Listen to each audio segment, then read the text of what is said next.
नमस्कार दोस्तों, जय हिंद जय भारत। मैं हूँ सीएल सैनी, सीडीआर की सैनी बीएड क्लासेज में आप सभी का हार्दिक स्वागत है, अभिनंदन है।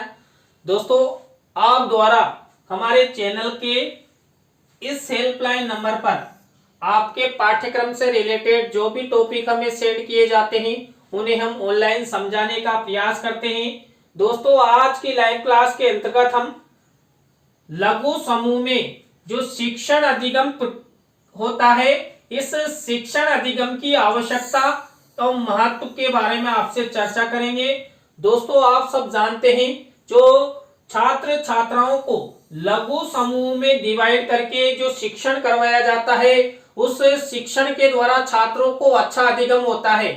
अब दोस्तों, यहाँ पर इस लघु समूह में शिक्षण अधिगम की क्यों आवश्यकता महसूस होती है, इसका क्या महत्व है, आपकी परीक्षाओं की दृष्टि से भी यह बहुत ही अच्छा टॉपिक है, आपकी परीक्षा में जरूर पूछा जा सकता है। तो दोस्तों, आप सब बने रहें हमारे साथ, हमारे इस चैनल के साथ। और दोस्तों, यदि आप हमारे इस चैनल पर पहली बार आए हैं तो हमारे इस चैनल को सब्सक्राइब करें और पास ही बने बेल आइकन के बटन को जरूर दबावें। दोस्तों, यहाँ पर लघु समूह में शिक्षण अधिगम की आवश्यकता एवं महत्व का पहला बिंदु है सक्रिय सहभागिता के लिए।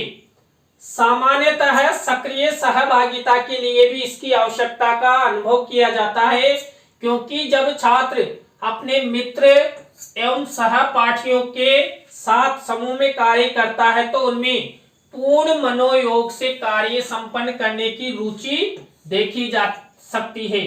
इसलिए लघु समूह में छात्रों का शिक्षण अधिगम प्रक्रिया में सक्रिय सहयोग प्राप्त होता है, जिससे अधिगम स्तर उच्च होता है। दोस्तों, जब छात्र छात्राओं को लघु समूह में शिक्षण अधिगम करवाया जाता है तो यहाँ पर क्या होता है, जो छोटे छोटे समूह बनाए जाते हैं। अब छोटे छोटे समूहों में क्या होता है, अपने ही सहपाठी रहते हैं, तो आपस में अपनी गैंग के अनुसार वो किसी कार्य को करने, किसी विषय वस्तु के अधिगम में तत्परता दिखाते हैं, सक्रियता दिखाते हैं। तो यहाँ पर आपस में सभी समूह के सदस्य सक्रिय रूप से भाग लेंगे और वो हर विषय में, हर कार्य में रुचि दिखाएंगे, क्योंकि वहां पर जो समूह बना हुआ है ये अपने ही सहपाठियों का है। इसलिए यहाँ पर सक्रिय सहभागिता के लिए यहाँ पर लघु समूह शिक्षण अधिगम की आवश्यकता महसूस होती है और ये इसका महत्व भी है। इसी तरह दोस्तों, दूसरे नंबर की आवश्यकता एवं महत्व है प्रभावी प्रबंधन के लिए। प्रभावी प्रबंधन के लिए भी प्रशिक्षुओं द्वारा इस सोपान का प्रयोग किया जाता है। इस व्यवस्था के अंतर्गत जब प्रत्येक विद्यार्थी को उसकी आवश्यकताओं के अनुसार कार्य दिया जाता है तो वह शिक्षण अधिगम प्रक्रिया में रुचि का प्रदर्शन करता है। इससे अनुशासन संबंधी समस्याओं को जन्म नहीं मिलता तथा प्रत्येक कार्य व्यवस्थित रूप से संभव होता है। दोस्तों, जो लघु समूह में शिक्षण अधिगम प्रक्रिया संपादित की जाती है, इस लघु समूह शिक्षण की जो अधिगम प्रक्रिया है इसमें प्रभावी प्रबंधन की आवश्यकता पड़ती है। अब यहाँ पर प्रभावी प्रबंधन कौन करता है, शिक्षक करता है। तो यहाँ पर शिक्षक के लिए भी ये लघु समूह में शिक्षण अधिगम प्रक्रिया बहुत ही लाभकारी होती है, क्योंकि यहाँ पर शिक्षक को अधिक मेहनत नहीं करनी पड़ती। किसके लिए, प्रबंधन के लिए, व्यवस्थाओं के लिए, क्योंकि यहाँ पर छोटे छोटे समूह रहते हैं। अब छोटे छोटे समूह खुद ही अपनी व्यवस्थाएं कर लेते हैं। बृहद समूह शिक्षण में तो बहुत व्यवस्थाएं करनी होती है, क्योंकि वहां पर बच्चों की संख्या भी अधिक होती है। लेकिन यहाँ पर बच्चों की संख्या कम होने से शिक्षक को कम व्यवस्थाएं करनी होती है और छात्र भी रुचि लेते हैं, क्योंकि प्रत्येक छात्र को शिक्षण या अधिगम करने का अवसर प्राप्त होता। प्रत्येक छात्र इसमें सक्रिय भागीदारी लेता है और प्रत्येक विषय वस्तु के अधिगम में सक्रिय भागीदारी दिखाते हुए रुचि लेता है। इसके बाद शैक्षिक वातावरण का निर्माण। लघु समूह में शिक्षण अधिगम प्रक्रिया के निर्माण से छात्रों में प्रत्येक कार्य को करने में सहभागिता का प्रदर्शन किया जाता है। प्रत्येक समूह अपने लिए निर्धारित प्रकरणों की क्रियाओं में सहयोग करता है। इस आधार पर ही वह शिक्षक का सहयोग प्राप्त करता है। इस प्रकार संपूर्ण क्रियाकलापों द्वारा विद्यालय एवं कक्षा दोनों में ही शैक्षिक वातावरण का निर्माण होता है। दोस्तों, लघु समूह में शैक्षिक वातावरण के निर्माण हेतु ये बिंदु अति आवश्यक है। जब छात्र छात्राओं को अच्छा शैक्षिक वातावरण मिलेगा तभी जाकर वो शिक्षण अधिगम प्रक्रिया को सही से संपादित कर पाएंगे। इसलिए दोस्तों यहाँ पर देखिए, जो लघु समूह शिक्षण होता है और लघु समूह शिक्षण में शिक्षण अधिगम प्रक्रिया जब टीचर द्वारा शुरू की जाती है और शिक्षक और छात्र के मध्य अंतर क्रिया होती है तो कई तरह की परेशानियां, कई प्रकार की चुनौतियां आती है। सबसे बड़ी चुनौती होती है अनुशासन की। लेकिन यहाँ पर समूह कौन सा है? लघु है। लघु समूह में कम छात्र रहते हैं तो शिक्षक को भी किसी भी प्रकार की कोई परेशानी नहीं आती है लघु शिक्षण में, क्योंकि कम बच्चे रहते हैं और कम बच्चों पर आसानी से अनुशासन बनाया जा सकता है। इसलिए यहाँ पर अच्छे शैक्षिक वातावरण का निर्माण लघु समूह शिक्षण द्वारा किया जाता है। तो ये 3rd नंबर की आवश्यकता एवं महत्व है। इसके बाद लघु समूह में शिक्षण अधिगम की आवश्यकता एवं महत्व का 5वां बिंदु है समाजीकरण के लिए। सामान्य रूप से छात्रों के समूह में कार्य करने से प्रेम, सहयोग एवं सहिष्णुता की भावना विकास होता है। ये सभी सामाजिक गुण उन छात्रों में समाजीकरण की भावना को विकसित करते हैं। इसलिए लघु समूह शिक्षण अधिगम की प्रक्रिया में स्वाभाविक रूप से छात्रों में सामाजिक गुण एवं समाजीकरण का विकास होता है। दोस्तों, लघु समूह के शिक्षण से छात्र छात्राओं में समाजीकरण का विकास होता है। कैसे? देखिए, जब लघु समूह में छात्र अध्ययन करते हैं तो आपस में संप्रेषण करते हैं, एक दूसरे का सहयोग लेते हैं, एक दूसरे से बातचीत करते हुए अपना एक प्रेम बनाते हैं, अपना एक समूह बना लेते हैं और उसी समूह में आपस में सक्रिय भागीदारी दिखाते हुए वो शिक्षण अधिगम प्रक्रिया की जो भी आवश्यकताएं हैं उनको पूरा करते हैं। वो अच्छा अधिगम करते हैं और अच्छा अधिगम करते हुए अपने उद्देश्यों को वो प्राप्त करते हैं। तो यहाँ पर लघु समूह में बालक बालिकाओं को समाजीकरण बनाने हेतु यहाँ पर आवश्यकता महसूस होती है। इसके बाद नेक्स्ट लघु समूह में शिक्षण अधिगम की आवश्यकता महत्व का बिंदु है गतिविधि आधारित प्रक्रिया के लिए। गतिविधि आधारित शिक्षण में इस सोपान का प्रमुख लाभ प्राप्त होता है क्योंकि लघु समूह में सरलता के साथ गतिविधियों का आयोजन किया जा सकता है तथा उनकी सफलता या असफलता पर भी पूर्ण ध्यान दिया जा सकता है। इस प्रकार से छोटी गतिविधियों के माध्यम से शिक्षण किया जा सकता है। देखिए दोस्तों, लघु समूह में जब गतिविधि आधारित प्रक्रियाएं संपादित की जाती है तो वहां पर टीचर को भी बहुत बेनिफिट मिलता है और छात्रों को भी बहुत बेनिफिट मिलता है, क्योंकि यहाँ पर छात्र कम होते हैं और शिक्षक द्वारा जो भी गतिविधियां संचालित की जाती है उन सभी में छात्र छात्राओं को समान अवसर प्राप्त होता है और समान अवसर प्राप्त होने से सभी छात्रों में समान रूप से अच्छा अधिगम होगा। अच्छा अधिगम होगा तो उनका लक्ष्य पूर्ण होगा। अब देखिए दोस्तों, यहाँ पर जो शिक्षक होता है लघु समूह में जब गतिविधियां संचालित की जाती है तो एक शिक्षक प्रत्येक छात्र पर अच्छी तरह ध्यान दे सकता है कि फला छात्र ने क्या किया, फला छात्र ने क्या नहीं किया। ये मान लीजिए कोई प्रकरण है या कोई गतिविधि है, ये छात्र छात्राओं को दे दी, अब वो सफल हुई कि नहीं हुई इस विषय में भी चर्चा तुरंत की जा सकती है, क्योंकि छोटे समूह में शीघ्र आपस में संप्रेषण किया जा सकता है, हर कार्य के लिए आपस में बातचीत की जा सकती है। तो यहाँ पर सफलता असफलता पर भी पूर्णतः ध्यान दिया जा सकता है। इसके बाद नेक्स्ट आवश्यकता एवं महत्व है समायोजन की क्षमता के विकास के लिए। सामान्य रूप से समायोजन की समस्या के समाधान के लिए आवश्यक होता है कि समूह में कार्य करने के लिए कार्य प्रदान किए जाएं।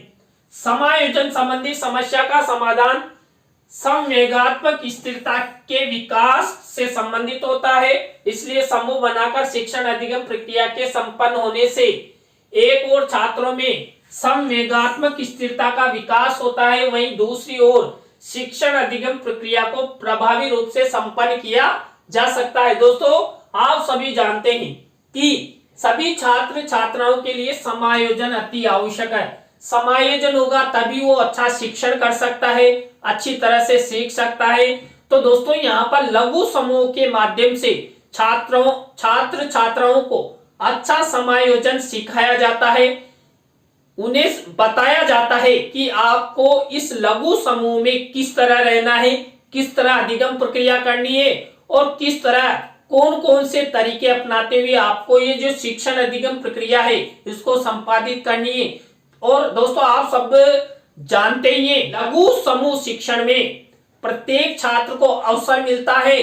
प्रत्येक छात्र को अच्छा अवसर मिलने से वो अच्छी तरह समायोजित हो जाएगा और टीचर द्वारा भी प्रत्येक छात्र को समय पर और उचित क्षमता के अनुसार उनको कार्य प्रदान भी किया जा सकता है। अब दोस्तों, वृहद समूह होते हैं ना, वहां पर एक शिक्षक प्रत्येक छात्र के पास नहीं जा सकता। वो यहीं से श्याम पट के सामने से बच्चों को निर्देश प्रदान कर सकता है, समायोजन की बातें बता सकता है, लेकिन प्रत्येक बच्चे के पास नहीं जा सकता। लेकिन लघु समूह में जब शिक्षण अधिगम प्रक्रिया संपादित की जाती है तो टीचर प्रत्येक छात्र के पास जा सकता है, उन्हें देख सकता है, उनके बारे में जान सकता है, कौन छात्र क्या कर रहा है, कौन सा समूह शीघ्र अधिगम करने वाला है, कौन सा समूह शीघ्र इस कार्य को संपादित कर सकेगा। इन सब के बारे में एक टीचर को भी अच्छी तरह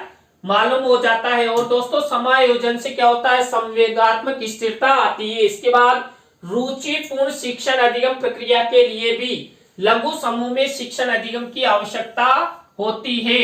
रुचिपूर्ण शिक्षण अधिगम प्रक्रिया के लिए लघु समूह में शिक्षण अधिगम प्रक्रिया पूर्णतः लाभदायक सिद्ध होती है, क्योंकि इनमें छात्रों को शिक्षक से वार्तालाप करने का अवसर प्राप्त होता है तथा अपनी समस्याओं के बारे में शिक्षक से कह सकते हैं। इसके साथ साथ शिक्षक भी छात्रों की व्यक्तिगत एवं शैक्षिक समस्याओं पर विशेष रूप से ध्यान देता है तथा उनका समाधान प्रस्तुत करता है।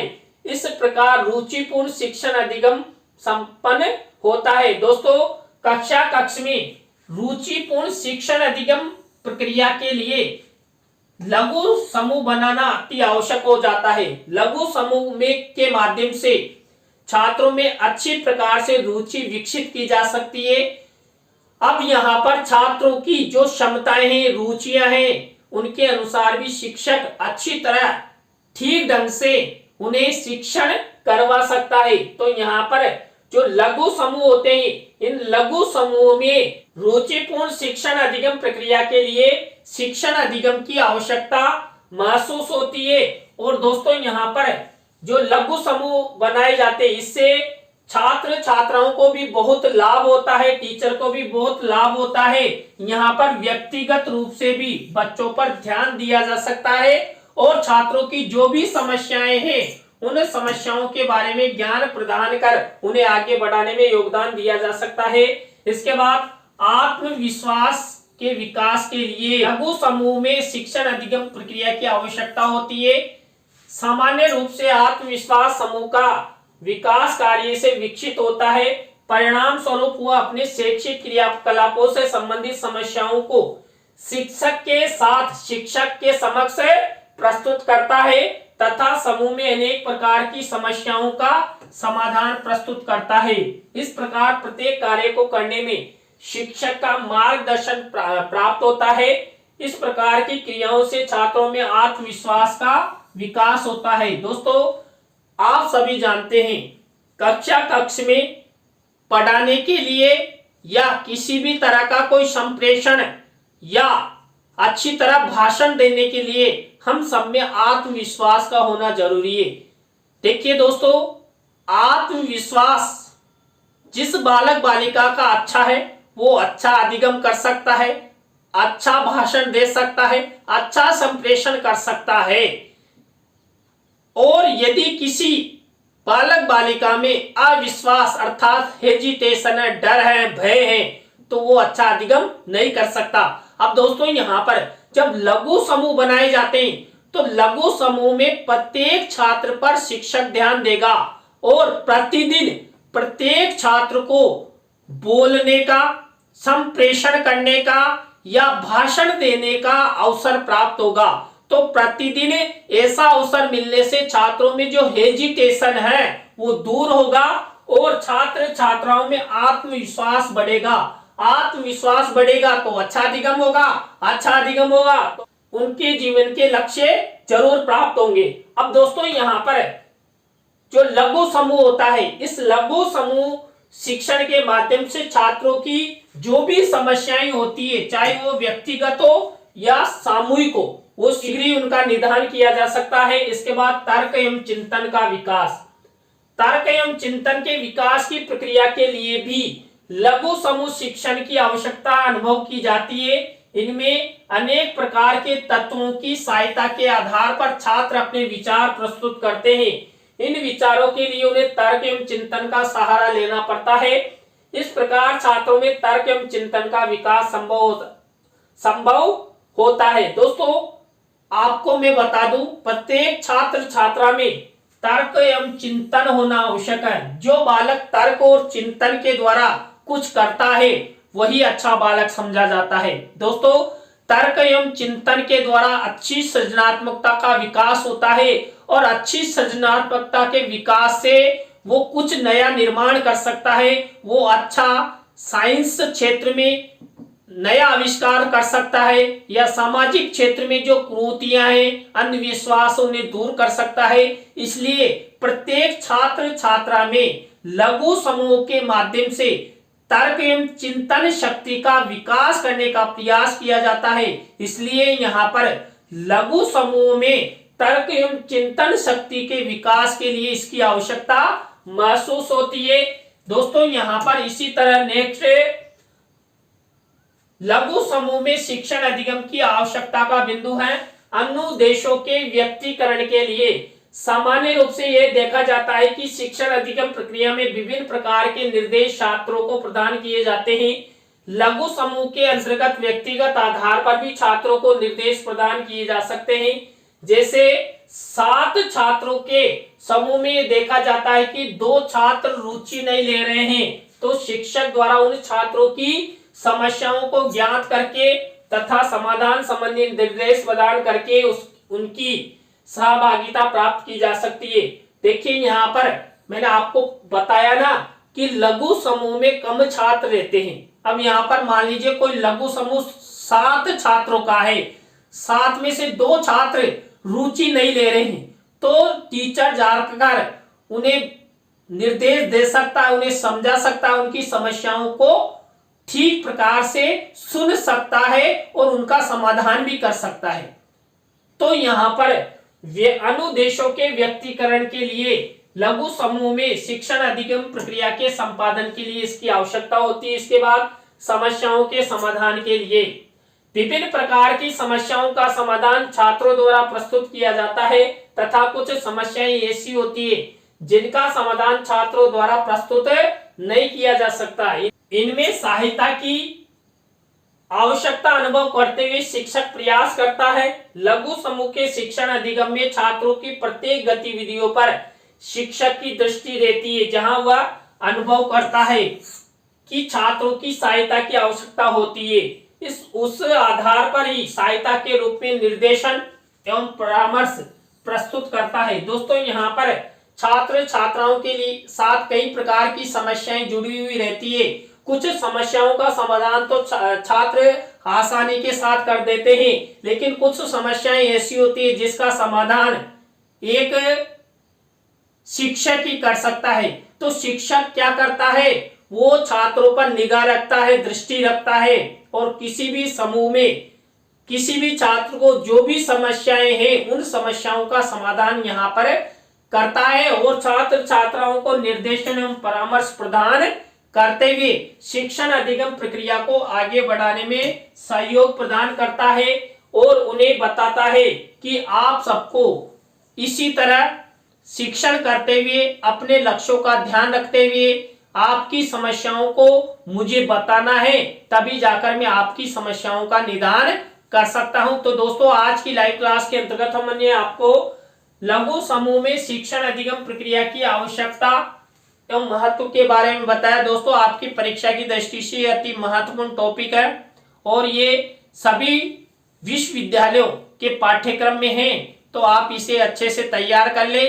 दोस्तों इसी तरह आप हमारे चैनल का सपोर्ट बनाए रखेंगे तो आप द्वारा हमारे इस हेल्पलाइन नंबर पर आपके पाठ्यक्रम से रिलेटेड जो भी टॉपिक हमें सेंड किए जाते हैं उन्हें हम शीघ्र बनाने का प्रयास करेंगे। दोस्तों आज की लाइव क्लास में बस इतना ही। न्यू लाइव क्लास के साथ हम आपसे फिर मिलेंगे CDRK सैनी बीएड क्लासेज में CL सैनी के साथ। जय हिंद, जय भारत, राम राम साहब। Thank you, bye.